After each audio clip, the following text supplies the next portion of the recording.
ప్రసంగి గ్రంథము 1వ అధ్యాయము. దావీదు కుమారుడును యెరూషలేములో రాజునయుండిన ప్రసంగి పలికిన మాటలు. వ్యర్థము వ్యర్థమని ప్రసంగి చెప్పుచున్నాడు. వ్యర్థము వ్యర్థము, సమస్తము వ్యర్థమే. సూర్యుని క్రింద నరులు పడుచుండు పాటు అంతటి వలన వారికి కలుగుచున్న లాభమేమి? తరము వెంబడి తరము గతించిపోవచ్చున్నది. భూమి ఒక్కటే ఎల్లప్పుడూ నిలుచున్నది. సూర్యుడు ఉదయించును, సూర్యుడు అస్తమించును. తాను ఉదయించు స్థలము మరలా చేరుటకు త్వరపడును. గాలి దక్షిణమునకు పోయి ఉత్తరమునకు తిరుగును. ఇట్లు మరలా మరలా తిరుగుచు తన సంచార మార్గమున తిరిగి వచ్చును. నదులన్నీయు సముద్రములో పడును, అయితే సముద్రము నిండుట లేదు. నదులు ఎక్కడ నుండి పారి వచ్చునో అక్కడికే అవి ఎప్పుడునో మరలిపోవును. ఎడతెరిపి లేకుండా సమస్తము జరుగుచున్నది. మనుష్యులు దాన్ని వివరింపజాలరు. చూచుట చేత కన్ను తృప్తి పొందకున్నది, వినుట చేత చెవికి తృప్తి కలుగుట లేదు. మునుపు ఉండినదే ఇక ఉండబోవున్నది, మునుపు జరిగినదే ఇక జరగబోవున్నది. సూర్యుని క్రింద నూతనమైనదేదియూ లేదు. ఇది నూతనమైనదని ఒకదాన్ని గూర్చి ఒకడు చెప్పును, అదియును మనకు ముందుండిన తరములలో ఉండినది. పూర్వులు జ్ఞాపకమునకు రారు, పుట్టబోవు వారి జ్ఞాపకము ఆ తరువాత నుండబోవు వారికి కలుగదు. ప్రసంగినైన నేను యెరూషలేమునందు ఇశ్రాయేలీయుల మీద రాజునయుంటిని. ఆకాశము క్రింద జరుగునది అంతటిని జ్ఞాపకము చేత విచారించి గ్రహించుటకై నా మనస్సు నిలిపితిని. వారు దీని చేత అభ్యాసము నొందవలెనని దేవుడు మానవులకు ఏర్పాటు చేసిన ప్రయాసము బహు కఠినమైనది. సూర్యుని క్రింద జరుగుతున్న క్రియలనన్నిటినీ నేను చూచితిని. అవి అన్నియు వ్యర్థములే. అవి ఒకడు గాలికై ప్రయాసపడినట్టున్నవి. వంకరగానున్న దానిని చక్కపరచ శక్యము కాదు, లోపము గలది లెక్కకు రాదు. యెరూషలేమునందు నాకు ముందున్న వారందరికంటెను నేను చాలా ఎక్కువగా జ్ఞానము సంపాదించితిననియు, జ్ఞానమును విద్యను నేను పూర్ణముగా అభ్యసించితిననియు నా మనస్సులో నేను అనుకొంటిని. నా మనస్సు నిలిపి జ్ఞానాభ్యాసమును, వెరితనమును, మతిహీనతను తెలుసుకొనుటకు ప్రయత్నించితిని.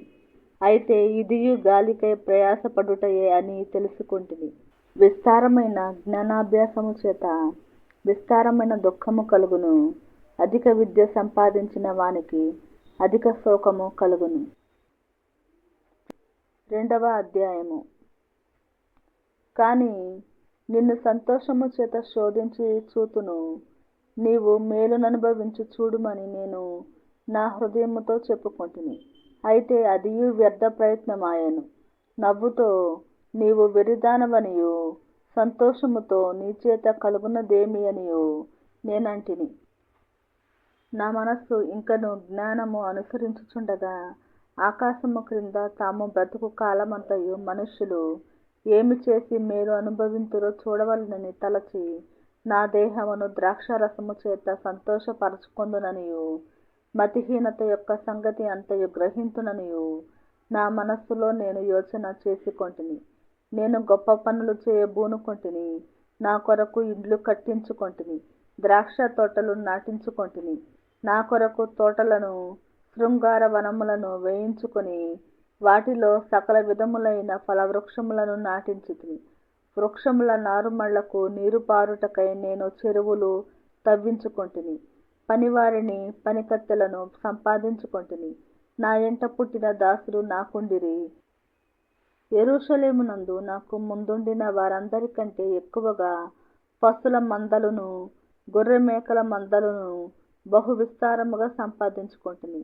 నా కొరకు నేను వెండి బంగారములను, రాజులు సంపాదించు సంపదను, ఆయా దేశములలో దొరుకు సంపత్తును కూర్చుకొంటిని.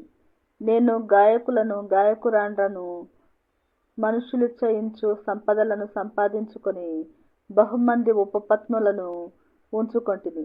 నాకు ముందు యెరూషలేమునందున్న వారందరికంటేను నేను ఘనుడనై అభివృద్ధి నొందితిని.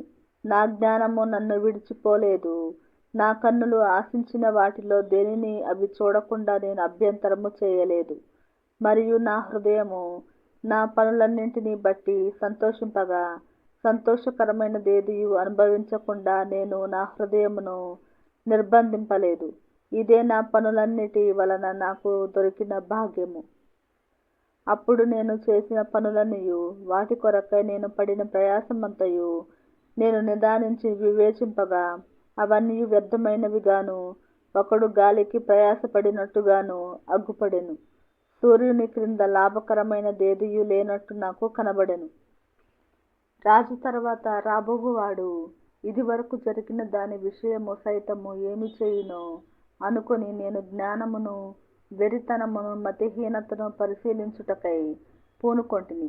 అంతటా చీకటి కంటే వెలుగు ఎంత ప్రయోజనకరమో, బుద్ధిహీనత కంటే జ్ఞానము అంత ప్రయోజనకరమని నేను తెలుసుకొంటిని. జ్ఞానికి కన్నులు తలలోనున్నవి, బుద్ధిహీనుడు చీకటి యందు నడుచుచున్నాడు. అయినను అందరికినీ ఒక్కటే గతి సంభవించునని నేను గ్రహించితిని. కావున బుద్ధిహీనునికి సంభవించున్నట్లే నాకును సంభవించును. గనుక నేను అధిక జ్ఞానము ఎలా సంపాదించితినని నా హృదయమందనుకొంటిని. ఇదియు వ్యర్థమే. బుద్ధిహీనులను గూర్చినట్లుగానే జ్ఞానులను గూర్చియు జ్ఞాపకము ఎన్నటికీ ఉంచబడదు. రాబోవు దినములలో వారందరూ మరువబడిన వారై యుందురు. జ్ఞానులు మృతినొందు విధమెట్టిదో, బుద్ధిహీనులు మృతినొందు విధమట్టిదే. ఇది చూడగా సూర్యుని క్రింద జరుగునది నాకు వ్యసనము పుట్టించెను. అంతయు వ్యర్థముగాను, ఒకడు గాలికై ప్రయాసపడినట్టుగాను కనబడెను. గనుక బ్రతుకుట నాకు అసహ్యమాయెను. సూర్యుని క్రింద నేను ప్రయాసపడి చేసిన పనులన్నిటినీ నా తరువాత వచ్చువానికి నేను విడిచిపెట్టవలెనని తెలుసుకొని నేను వాటి యందు అసహ్యపడితిని. వాడు జ్ఞానము కలవాడయ్యుండునో, బుద్ధిహీనుడయ్యుండునో అది ఎవనికి తెలియను. అయితే సూర్యుని క్రింద నేను ప్రయాసపడి జ్ఞానము చేత సంపాదించుకున్న నా కష్టఫలమంతటి మీదను వాడు అధికారి అయి ఉండును. ఇదియును వ్యర్థమే. కావున సూర్యుని క్రింద నేను పడిన ప్రయాసమంతటి విషయమై నేను ఆశ విడిచిన వాడనైతిని. ఒకడు జ్ఞానముతోనూ, తెలివితోనూ, యుక్తితోనూ ప్రయాసపడి ఏదో ఒక పని చేయును. అయితే దాని కొరకు ప్రయాసపడని వానికి అతడు దానిని స్వాస్థ్యముగా ఇచ్చివేయవలసి వచ్చును. ఇదియు వ్యర్థమును గొప్ప చెడుగునయ్యున్నది. సూర్యుని క్రింద నరునికి తటస్థించు ప్రయాసమంతటి చేతను, వాడు తలపెట్టు కార్యములన్నిటి చేతను వానికేమి దొరుకుచున్నది? వాని దినములన్నీయు శ్రమకరములు, వాని పాట్లు వ్యసనకరములు. రాత్రి అందైనను వాని మనస్సునకు నెమ్మది దొరకదు. ఇదియు వ్యర్థమే. అన్నపానమును పుచ్చుకొనుట కంటెను, తన కష్టార్జితము చేత సుఖపడుట కంటెను నరునికి మేలుకరమైనదేదియూ లేదు. ఇదియును దేవుని వలన కలుగునని నేను తెలుసుకొంటిని. ఆయన సెలవు లేక భోజనము చేసి సంతోషించుట ఎవరికి సాధ్యము? ఏలయనగా దైవ దృష్టికి మంచివాడుగా నుండువానికి దేవుడు జ్ఞానమును, తెలివిని, ఆనందమును అనుగ్రహించును. అయితే దైవ దృష్టికి ఇష్టుడగు వానికిచ్చుటకై ప్రయాసపడి పోగు చేయు పనిని ఆయన పాపాత్మునికి నిర్ణయించును. ఇదియు వ్యర్థముగాను, ఒకడు గాలికై ప్రయాసపడినట్టుగాను ఉన్నది. 3వ అధ్యాయము. ప్రతి దానికి సమయము కలదు. ఆకాశము క్రింద ప్రతి ప్రయత్నమునకు సమయము కలదు. పుట్టుటకు, చచ్చుటకు, నాటుటకు, నాటబడిన దాని పెరికివేయుటకు, చంపుటకు, బాగు చేయుటకు, పడగొట్టుటకు, కట్టుటకు, ఏడ్చుటకు, నవ్వుటకు, దుఃఖించుటకు, నాట్యమాడుటకు, రాళ్లను పారవేయుటకు, రాళ్లను కుప్పవేయుటకు, కౌగలించుటకు, కౌగలించుట మానుటకు, వెదకుటకు, పోగొట్టుకొనుటకు, దాచుకొనుటకు, పారవేయుటకు, చింపుటకు, కుట్టుటకు, మౌనముగా నుండుటకు, మాటలాడుటకు, ప్రేమించుటకు, ద్వేషించుటకు, యుద్ధము చేయుటకు, సమాధానపడుటకు, కష్టపడిన వారికి తమ కష్టము వలన వచ్చిన లాభమేమి? నరులు అభ్యాసము పొందవలెనని దేవుడు వారికి పెట్టియున్న కష్టానుభవమును నేను చూచితిని. దేని కాలమునందు అది చక్కగా నుండునట్లు సమస్తమును ఆయన నియమించియున్నాడు. ఆయన శాశ్వత కాల జ్ఞానమును నరుల హృదయమందుంచి యున్నాడు గాని దేవుడు చేయు క్రియలను పరిశీలనగా తెలుసుకొనుటకు అది చాలదు. కావున సంతోషముగా నుండుట కంటే, తమ బ్రతుకును సుఖముగా వెళ్ళబుచ్చుట కంటెను శ్రేష్టమైనదేదియు నరులకు లేదని నేను తెలుసుకొంటిని. మరియు ప్రతివాడు అన్నపానములు పుచ్చుకొనుచు తన కష్టార్జితము వలన సుఖమనుభవించుట దేవుడిచ్చు బహుమానమే అని తెలుసుకొంటిని. దేవుడు చేయు పనులన్నీయు శాశ్వతములని నేను తెలుసుకొంటిని. దానికి ఏదియు చేర్చబడదు, దాని నుండి ఏదియు తీయబడదు. మనుష్యులు తన యందు భయభక్తులు కలిగి ఉండునట్లు దేవుడిట్టి నియమము చేసి ఉన్నాడు. ముందు జరిగినదే ఇప్పుడును జరుగును, జరగబోవునది పూర్వమందు జరిగినదే. జరిగిపోయిన దానిని దేవుడు మరలా రప్పించును. మరియు లోకమునందు విమర్శ స్థానమున దుర్మార్గత జరుగుటయు, న్యాయముండవలసిన స్థానమున దుర్మార్గత జరుగుటయు నాకు కనబడెను. ప్రతి ప్రయత్నమునకును ప్రతి క్రియకును తగిన సమయమున్నదనియు, నీతిమంతులకును దుర్మార్గులకును దేవుడే తీర్పు తీర్చుననియు నా హృదయములో నేను అనుకొంటిని. కాగా తాము మృగముల వంటి వారని నరులు తెలుసుకొనున్నట్లును, దేవుడు వారిని విమర్శించినట్లును ఈలాగు జరుగుచున్నదని అనుకొంటిని. నరులకు సంభవించున్నది ఏదో అదే మృగములకును సంభవించును. వారికిని వాటికిని కలుగు గతి ఒక్కటే. నరులు చచ్చునట్లు మృగములను చచ్చును. సకల జీవులకు ఒక్కటే ప్రాణము. మృగముల కంటే నరులకేమియూ ఎక్కువ లేదు. సమస్తమును వ్యర్థము. సమస్తము ఒక్క స్థలమునకే పోవును. సమస్తము మంటిలో నుండి పుట్టెను, సమస్తము మంటికే తిరిగిపోవును. నరుల ఆత్మ పరమునకెక్కిపోవునో లేదో, మృగముల ప్రాణము భూమికి దిగిపోవునో లేదో ఎవరికి తెలియను. కాగా తమకు తరువాత జరుగు దానిని చూచుటకై నరుని తిరిగి లేపి కునిపోవు వాడెవడునూ లేకపోవుట నేను చూడగా, వారు తమ క్రియల యందు సంతోషించుట కంటే వారికి మరి ఏ మేలునూ లేదను సంగతి నేను తెలుసుకొంటిని. ఇదే వారి భాగము. 4వ అధ్యాయము. పిమ్మట సూర్యుని క్రింద జరుగు వివిధమైన అన్యాయ క్రియలను గురించి నేను యోచించితిని. బాధింపబడు వారు ఆదరించు దిక్కులేక కన్నీళ్లు విడుచుదురు. వారిని బాధపెట్టువారు బలవంతులు గనుక ఆదరించు వాడెవడునూ లేకపోయెను. కాబట్టి ఇంకను బ్రతుకుచున్న వారి కంటే ఇంతకు ముందు కాలము చేసిన వారే ధన్యులనుకొంటిని. ఇంకను పుట్టని వారు సూర్యుని క్రింద జరుగు అన్యాయపు పనులు చూచియుండని హేతువు చేత ఈ ఉభయుల కంటే వారే ధన్యులనుకొంటిని. మరియు కష్టమంతయు నేర్పుతో కూడిన పనులన్నీయు నరులకు దోషకారణములని నాకు కనబడెను. ఇదియు వ్యర్థముగా నొకడు గాలిని పట్టుకొనుటకై చేయు ప్రయత్నము వలెనున్నది. బుద్ధిహీనుడు చేతులు ముడుచుకొని తన మాంసము భక్షించును. శ్రమయును గాలికైన యత్నములను రెండు చేతుల నిండా నుండుట కంటే ఒక చేతి నిండా నెమ్మది కలిగి యుండుట మేలు. నేను ఆలోచింపగా వ్యర్థమైనది మరి ఒకటి సూర్యుని క్రింద నాకు కనబడెను. ఒంటరిగా నున్న ఒకడు కలడు. అతనికి జతగాడు లేడు, కుమారుడు లేడు, సహోదరుడు లేడు. అయినను అతడు ఎడతెగక కష్టపడును. అతని కన్ను ఐశ్వర్యము చేత తృప్తి పొందదు. అతడు సుఖమనున్నది నేనెరుగక ఎవరి నిమిత్తము కష్టపడుచున్నానని అనుకొనడు. ఇదియు వ్యర్థమైనదై బహుచింత కలిగించును. ఇద్దరి కష్టము చేత ఉభయులకు మంచి ఫలము కలుగును గనుక ఒంటిగాడై యుండుట కంటే ఇద్దరు కూడి యుండుట మేలు. వారు పడిపోయినను ఒకడు తన తోడి వానిని లేవనెత్తును. అయితే ఒంటరిగాడు పడిపోయిన ఎడల వానికి శ్రమయే కలుగును, వాని లేవనెత్తువాడు లేకపోవును. ఇద్దరు కలిసి పండుకొనిన ఎడల వారికి వెట్ట కలుగును. ఒంటరిగానికి వెట్ట ఎలాగు పుట్టును? ఒంటరి అగునొకని మీద మరి ఒకడు పడిన ఎడల ఇద్దరు కూడి వాని నిద్రింపగలరు. 3 పేటల త్రాడు త్వరగా తెగిపోదు కదా. మూఢత్వము చేత బుద్ధి మాటలకిక చెవియొగ్గలేని ముసలి రాజు కంటే భేదవాడైన జ్ఞానవంతుడగు చిన్నవాడే శ్రేష్ఠుడు. అట్టివాడు తన దేశమందు భేదవాడుగా పుట్టినను పట్టాభిషేకము నొందుటకు చెరసాలలో నుండి బయలువెళ్ళును. సూర్యుని క్రింద సంచరించు సజీవులందరూ గతించిన రాజునకు బదులుగా రాజైన ఆ చిన్నవాని పక్షమున నొందురని నేను తెలుసుకొంటిని. అతని ఆధిపత్యము క్రింది జనులకు లెక్కయే లేదు. అయినను తరువాత రాబోవు వారు వీనియందు ఇష్టపడరు. నిజముగా ఇదియు వ్యర్థమే, ఒకడు గాలికై ప్రయాసపడినట్టే. 5వ అధ్యాయము. నీవు దేవుని మందిరమునకు పోవునప్పుడు నీ ప్రవర్తన జాగ్రత్తగా చూచుకొనుము.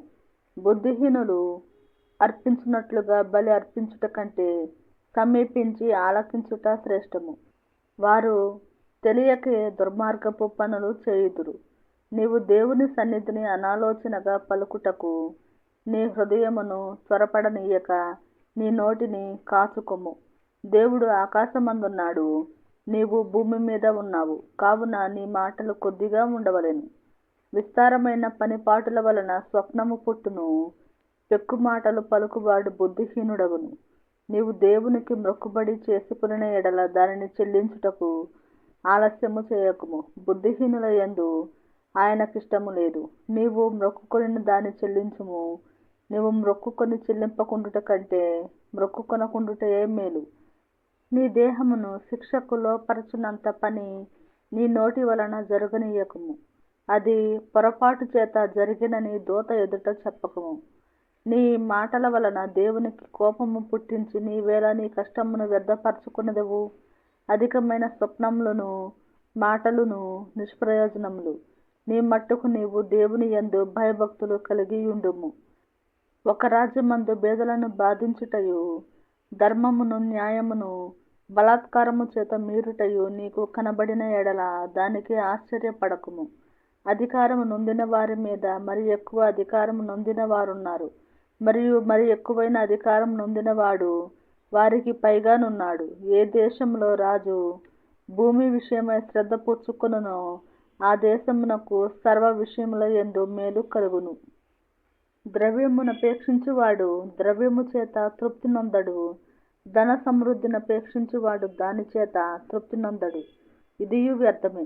ఆస్తి ఎక్కువైన ఎడల దాన్ని భక్షించువారును ఎక్కువ అగుదురు. కన్నులారా చూచుటయే గాక ఆస్తిపరునికి నా ఆస్తి వలని ప్రయోజనమేమి? కష్టజీవులు కొద్దిగా తినినను ఎక్కువగా తినినను సుఖనిద్ర నొందుదురు. అయితే ఐశ్వర్యవంతులకు తమ ధన సమృద్ధి చేత నిద్ర పట్టదు. సూర్యుని క్రింద మనస్సునకు ఆయాసకరమైనదొకటి జరుగుట నేను చూచితిని. అదేదనగా ఆస్తి గలవాడు తన ఆస్తిని దాచిపెట్టుకొని తనకు నాశనము తెప్పించుకొనును. అయితే ఆ ఆస్తి దురదృష్టము వలన నశించిపోవును. అతడు పుత్రులు గలవాడైనను అతని చేతిలో ఏమీయూ లేకపోవును. వాడు ఏ ప్రకారముగా తల్లి గర్భము నుండి వచ్చెనో ఆ ప్రకారముగానే తాను వచ్చినట్లే దిగంబరిగానే మరలా పోవును. తాను ప్రయాసపడి చేసుకుని దానిలో ఏదైనాను చేత పట్టుకుని పోడు. అతడు వచ్చిన ప్రకారముగానే మరలా పోవును. గాలికి ప్రయాసపడి సంపాదించిన దాని వలన వానికి లాభమేమి? ఇదియు మనస్సునకు ఆయాసకరమైనదే. తన దినములన్నీయు అతడు చీకటిలో భోజనము చేయును. అతనికి వ్యాకులమును రోగమును అసహ్యమును కలుగును. మరియు కోరదగినదిగాను చూడ ముచ్చట అయినదిగాను నాకు కనబడినది ఏదనగా, దేవుడు తనకు నియమించిన ఆయుష్కాల దినములన్నీయు ఒకడు అన్నపానములు పుచ్చుకొనుచు తన కష్టార్జితమంతటి వలన క్షేమముగా బ్రతుకుచుండుటయే. ఇదియే వానికి భాగ్యము. మరియు దేవుడు ఒకనికి ధనధాన్య సమృద్ధి ఇచ్చి దాని యందు తన భాగము అనుభవించుటకును అన్నపానములు పుచ్చుకొనుటకును తన కష్టార్జితమందు సంతోషించుటకును వీలు కలుగజేసిన ఎడల అతనికి ఆ స్థితి దేవుని ఆశీర్వాదము వలన కలిగినదనుకొనవలెను. అట్టి వానికి దేవుడు హృదయానందము దయచేసియున్నాడు గనుక అతడు తన ఆయుష్కాల దినములను జ్ఞాపకము చేసుకొనడు. 6వ అధ్యాయము. సూర్యుని క్రింద దురవస్థ ఒకటి నాకు కనబడెను. అది మనుష్యులకు బహు విశేషముగా కలుగుచున్నది. ఏమనగా, దేవుడు ఒకనికి ధనధాన్య సమృద్ధిని ఘనతను అనుగ్రహించును. అతడేమేమి కోరినను అది అతనికి తక్కువ కాకుండును. అయినను దాని అనుభవించుటకు దేవుడు వానికి శక్తి అనుగ్రహింపడు. అన్యుడు దానిని అనుభవించును. ఇది వ్యర్థముగాను గొప్ప దురవస్థగాను కనబడుచున్నది. ఒకడు 100 మంది పిల్లలను కని దీర్ఘాయుష్మంతుడై చిరకాలము జీవించినను అతడు సుఖానుభవము నెరుగకయు తగిన రీతిని సమాధి చేయబడకయు నుండిన ఎడల వాని గతి కంటే పడిపోయిన పిండము యొక్క గతి మేలని నేను అనుకొనుచున్నాను. అది లేమిడితో వచ్చి చీకటిలోనికి పోవును, దాని పేరు చీకటి చేత కమ్మబడెను. అది సూర్యుని చూచినది కాదు, ఏ సంగతియు దానికి తెలియదు. అతని గతి కంటే దాని గతి నెమ్మది గలది. అట్టివాడు 2000 సంవత్సరములు బ్రతికియు మేలు కానకయున్న ఎడల వాని గతి అంతే. అందరును ఒక స్థలమునకు వెళ్ళుదురు గదా, మనుషుల ప్రయాసమంతయు వారి నోటికే కదా, అయినను వారి మనస్సు సంతుష్టి నొందదు. బుద్ధిహీనుల కంటే జ్ఞానుల విశేషమేమి? సజీవుల ఎదుట బ్రతుక నేర్చిన భేదవారికి కలిగిన విశేషమేమి? మనస్సు అడియాసలు కలిగి తిరుగులాడుట కన్నా ఎదుటనున్న దానిని అనుభవించుట మేలు. ఇదియు వ్యర్థమే, గాలికై ప్రయాసపడినట్టే. ముందుండునది బహుకాలము క్రిందనే తెలియబడెను. ఆయా మనుష్యులు ఎట్టివారగుదురో అది నిర్ణయమాయెను. తమ కంటే బలవంతుడైన వానితో వారు వ్యాజ్యమాడజాలరు. పలుకబడిన మాటలలో నిరర్ధకమైన మాటలు చాలా ఉండును. వాటి వలన నరులకేమి లాభము? నీడవలె తమ దినములన్నీయు వ్యర్థముగా గడుపుకొను మనుష్యుల బ్రతుకునందు ఏది వారికి క్షేమకరమైనదో ఎవరికి తెలియను? వారు పోయిన తరువాత ఏమి సంభవించునో వారితో ఎవరు చెప్పగలరు? 7వ అధ్యాయము. సుగంధ తైలము కంటే మంచి పేరు మేలు, ఒకని జన్మదినము కంటే మరణదినమే మేలు. విందు జరుగుచున్న ఇంటికి పోవుట కంటే ప్రలాపించుచున్న వారి ఇంటికి పోవుట మేలు. ఏలయనగా మరణము అందరికిని వచ్చును, గనుక బ్రతుకువారు దానిని మనస్సున పెట్టుదురు. నవ్వుట కంటే దుఃఖపడుట మేలు, ఏలయనగా భిన్నమైన ముఖము హృదయమును గుణపరచును. జ్ఞానుల మనస్సు ప్రలాపించు వారి ఇంటి మీద నుండును, అయితే బుద్ధిహీనుల తలంపు సంతోషించు వారి మధ్య నుండును. బుద్ధిహీనుల పాటలు వినుట కంటే జ్ఞానుల గద్దింపు వినుట మేలు.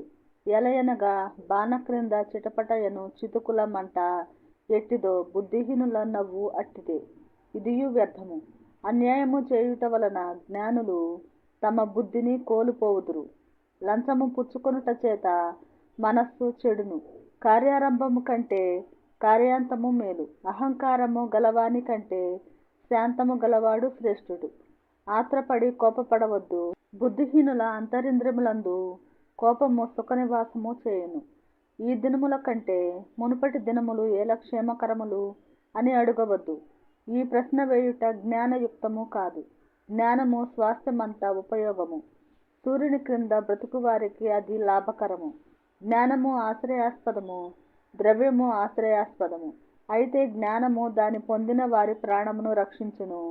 ఇదే జ్ఞానము వలన కలుగు లాభము. దేవుని క్రియలను ధ్యానించుము, ఆయన వంకరగా చేసిన దానిని ఎవడు చక్కపరచును? సుఖదినమునందు సుఖముగా ఉండుము, ఆపద్దినమునందు యోచించుము. తాము చనిపోయిన తరువాత జరుగు దానిని నరులు తెలుసుకొనకుండునట్లు దేవుడు సుఖదుఖములను జతపరచియున్నాడు. నా వ్యర్థ సంచారముల కాలములో నేను వీటినన్నిటినీ చూచితిని. నీతిని అనుసరించి నశించిన నీతిమంతులు కలరు, దుర్మార్గులయుండియు చిరాయువులైన దుష్టులును కలరు. అధికముగా నీతిమంతుడవై ఉండకుము, అధికముగా జ్ఞానివి కాకుము. నిన్ను నీవేళ నాశనము చేసుకొందువు. అధికముగా దుర్మార్గపు పనులు చేయకుము, బుద్ధిహీనముగా తిరగవద్దు. నీ కాలమునకు ముందుగా నీవేళ చనిపోదువు. నీవు దీన్ని పట్టుకొని ఉండుటయు దానిని చేయి విడవకుండుటయు మేలు. దేవుని యందు భయభక్తులు గలవాడు వీటినన్నిటినీ కొనసాగించును. పట్టణమందుండు 10 మంది అధికారుల కంటే జ్ఞానము గలవానికి జ్ఞానమే ఎక్కువైన ఆధారము. పాపము చేయక మేలు చేయుచుండు నీతిమంతుడు భూమి మీద ఒకడైనను లేడు. నీ పనివాడు నిన్ను శపించుట నీకు వినబడకుండునట్లు చెప్పుడు మాటలు లక్ష్య పెట్టకుము. నీవును అనేక మార్లు ఇతరులను శపించితివని నీకే తెలిసియున్నది గదా. ఇది అంతయు జ్ఞానము చేత నేను శోధించి చూసితిని.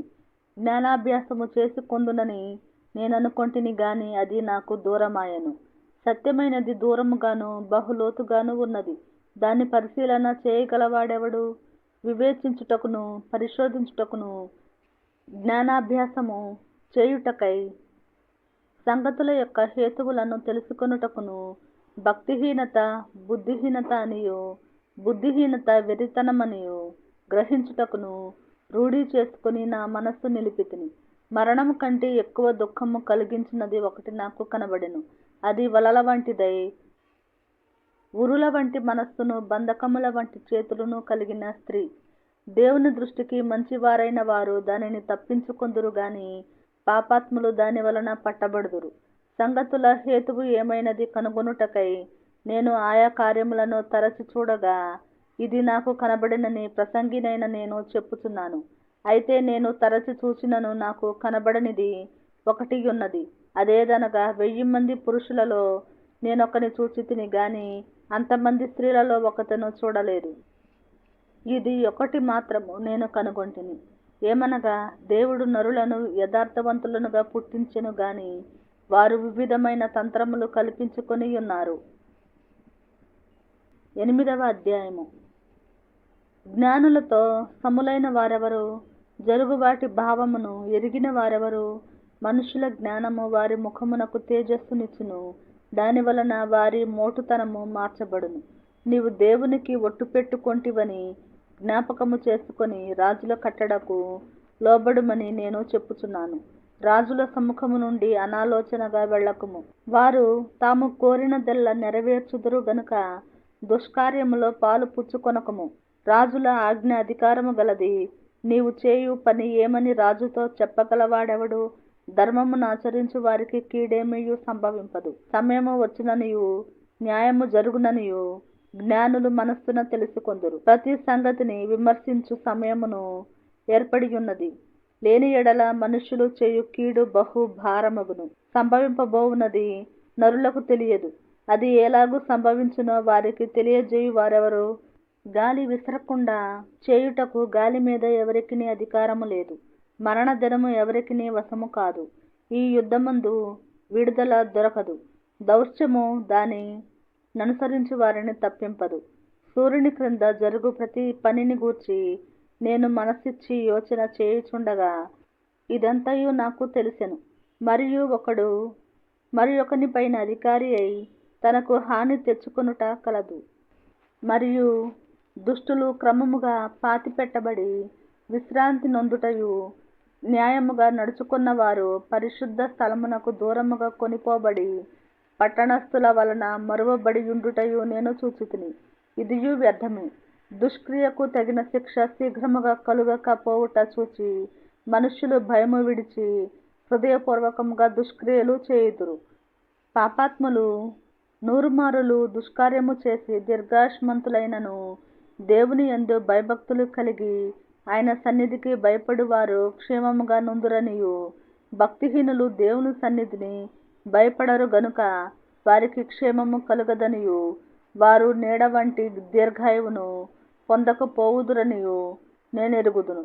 వ్యర్థమైనది మరి ఒకటి సూర్యుని క్రింద జరుగుచున్నది. అదేమనగా భక్తిహీనులకు జరిగినట్లుగా నీతిమంతులలో కొందరికి జరుగుచున్నది. నీతిమంతులకు జరిగినట్లుగా భక్తిహీనులలో కొందరికి జరుగుచున్నది. ఇదియును వ్యర్థమే అని నేననుకొంటిని. అన్నపానములు పుచ్చుకొని సంతోషించుట కంటే మనుష్యులకు లాభకరమైనదొకటియూ లేదు. గనుక నేను సంతోషమును పొగడితిని. బ్రతికి కష్టపడవలనని దేవుడు వారికి నియమించిన కాలమంతయు ఇదియే వారికి తోడుగానున్నది.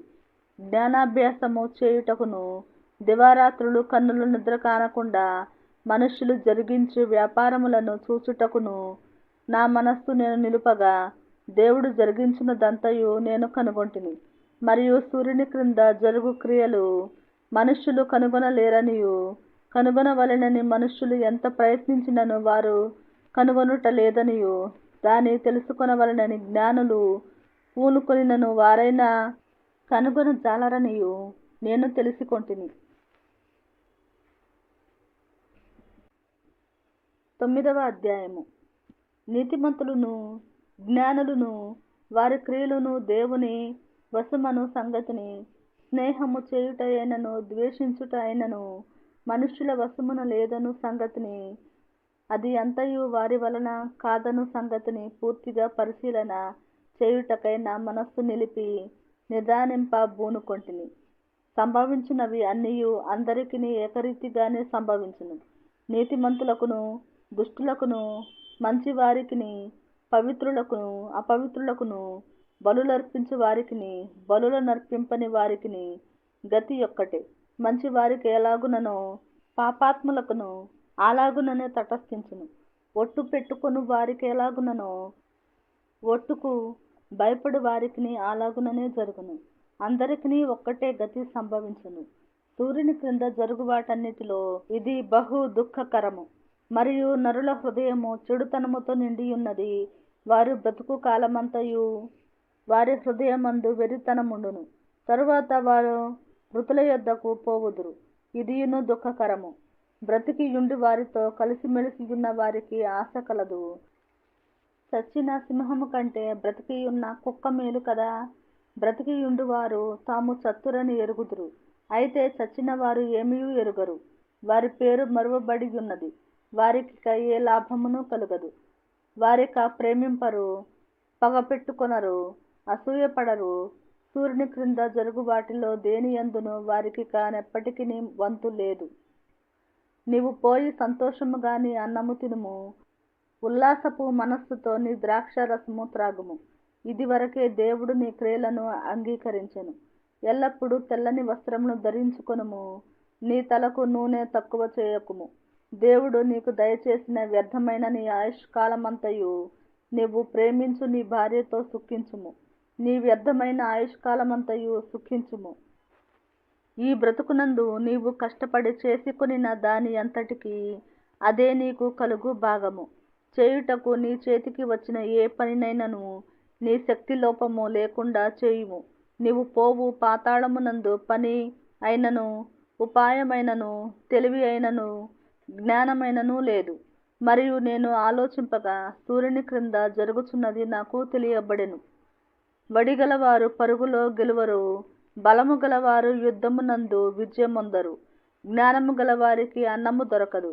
బుద్ధిమంతులగుట వలన ఐశ్వర్యము కలుగదు. తెలివి గలవారికి అనుగ్రహము దొరకదు. ఇవి అన్నియు అదృష్టవశము చేతనే కాలవశము చేతనే అందరికీ కలుగుచున్నవి. తమ కాలము ఎప్పుడు వచ్చునో నరులెరుగరు.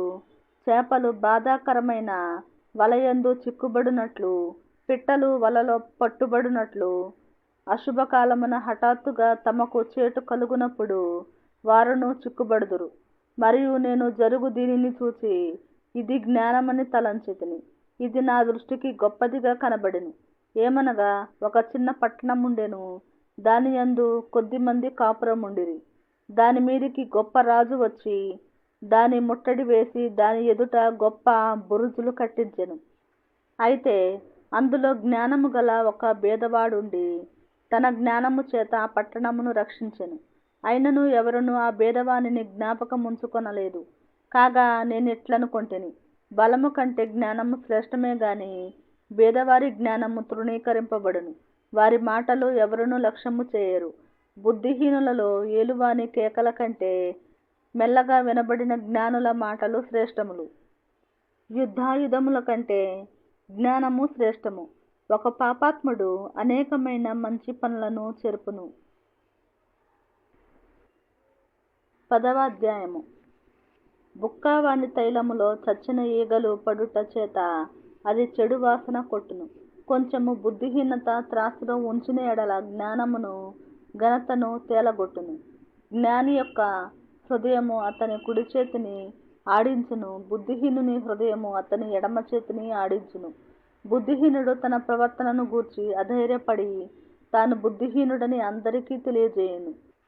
ఏలువాడు నీ మీద కోపపడిన ఎడల నీ ఉద్యోగము నుండి నీవు తొలగిపోకుము. ఓర్పు గొప్ప ద్రోహకార్యములు జరగకుండా చేయును. పొరపాటున అధిపతి చేత జరుగు దుష్కార్యమొకటి నేను చూచితిని.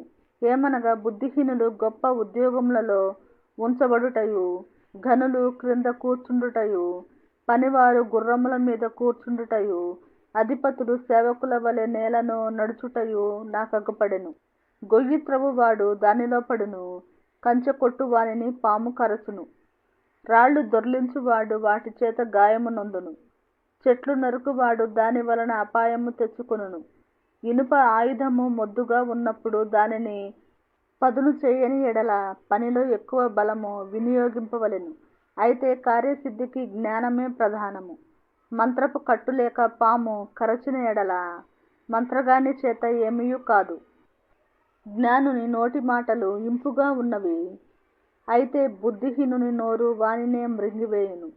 వాని నోటి మాటల ప్రారంభము బుద్ధిహీనత, వాని పలుకుల ముగింపు వెర్రితనము.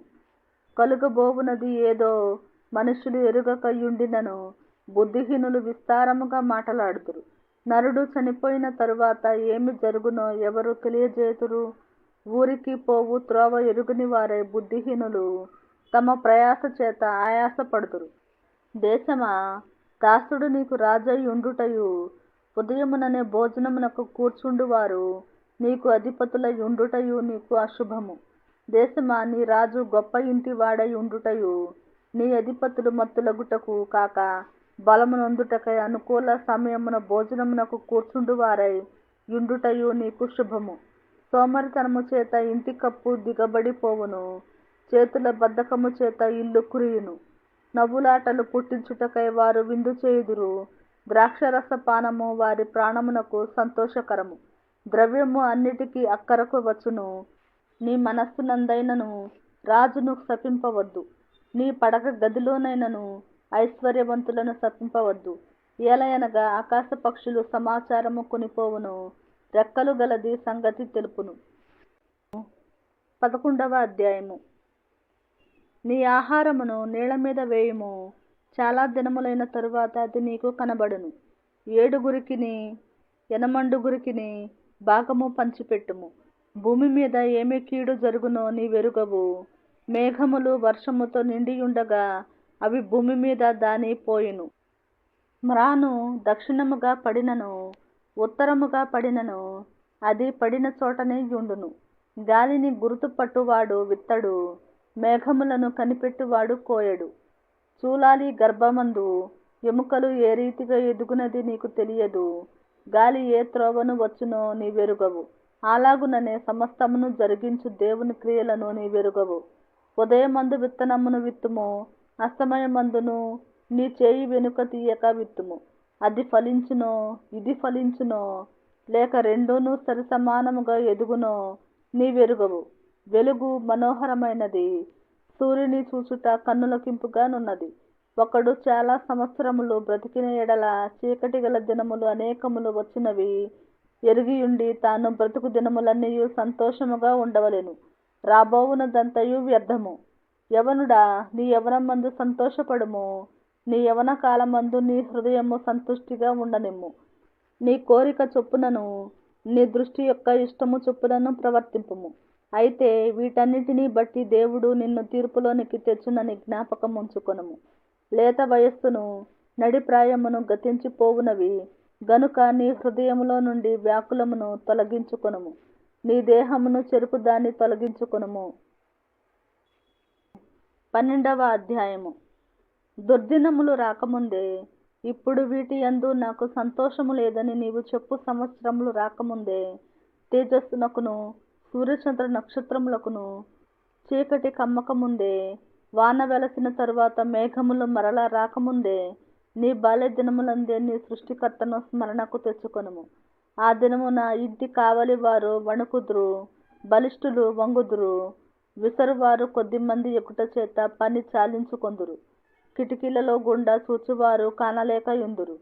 తిరుగటి రాళ్ల ధ్వని తగ్గిపోవును, వీధి తలుపులు మూయబడును. పిట్ట యొక్క కూతకు ఒకడు లేచును. సంగీతమును చేయు స్త్రీలు, నాదము చేయు వారందరూ నిశ్శబ్దముగా ఉంచబడుదురు. ఎత్తు చోటులకు భయపడుదురు, మార్గముల యందు భయంకరమైనవి కనబడును.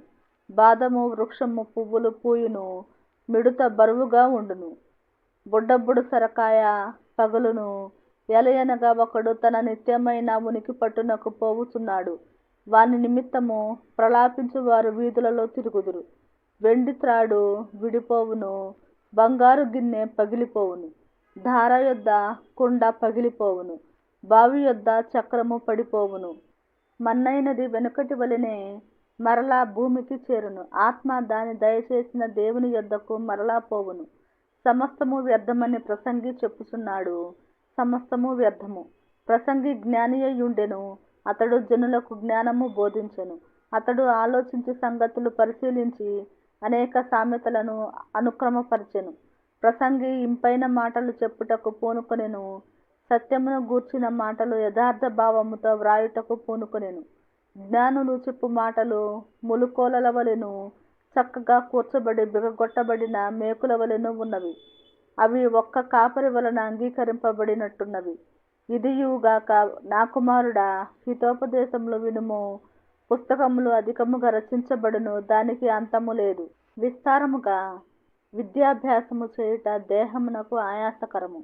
ఇదంతయు వినిన తరువాత తేలిన ఫలితార్థం ఇదే: దేవుని యందు భయభక్తులు కలిగియుండి ఆయన కట్టడలను అనుసరించి నడుచుచుండవలెను. మానవ కోటికి ఇదియే విధి. గూఢమైన ప్రతి అంశమును గూర్చి దేవుడు విమర్శ చేయునప్పుడు ఆయన ప్రతిక్రియను అది మంచిదే గాని చెడ్డదే గాని తీర్పులోనికి తెచ్చును.